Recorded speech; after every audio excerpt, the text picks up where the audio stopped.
So Holy Week was a crazy week, but it was also an incredibly blessed week.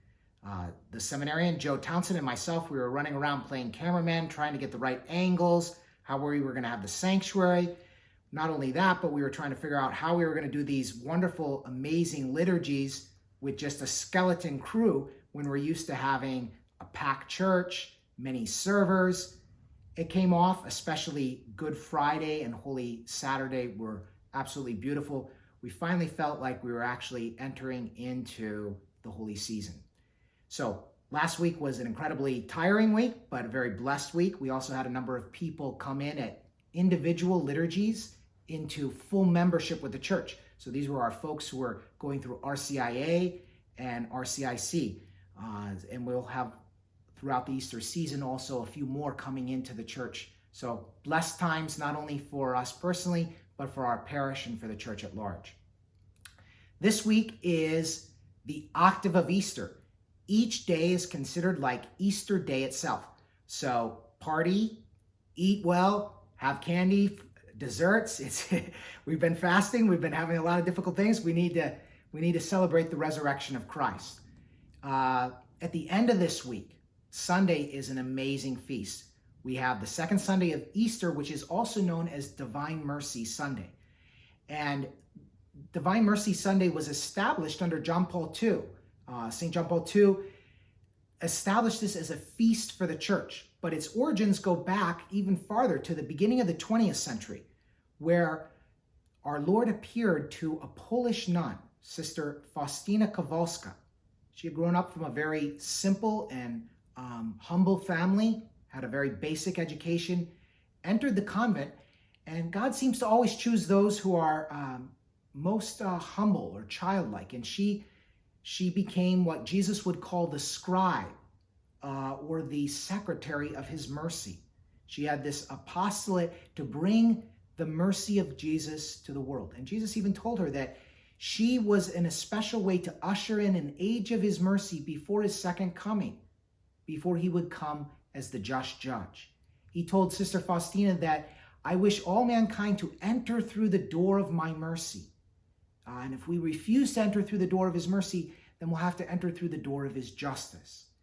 Often the Divine Mercy image is depicted with Jesus in front of a door. It's sort of like the image of Jesus appearing before his apostles the very evening of the resurrection, the very first Easter. He stands in front of a door. His hands are outstretched. Jesus has light coming from his chest, sometimes red and white or a blue or a pale rays coming from his chest, representing the blood and water. He's pointing and beckoning at the same time. We can see the wounds on his hands. It's that image that the apostles would have seen, where our Lord entered or passed through that door, even despite it being locked. They were hidden in fear in the upper room. In a similar way, many of us are shut up in our homes. We're kind of on lockdown right now. And Jesus wishes to enter through those doors and be with us and be with our families in a very special way. So even though we may feel confined, we may feel fearful, we may feel uncertain about the future, Jesus wishes to bring to us that Easter peace, that Easter joy, that mercy of his, which only he can do. So our Lord appeared to Sister Faustina over the course of a number of years. He gave her these revelations. He had her write in her diary, directed by her spiritual director. And in there we find a great message for all of mankind.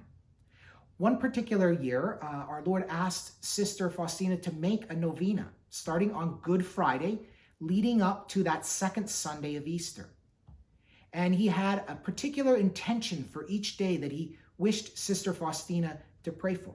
Now, this was a novena for her personally to do, but he told her to write it down. So we may suppose that he intended others to do this as well.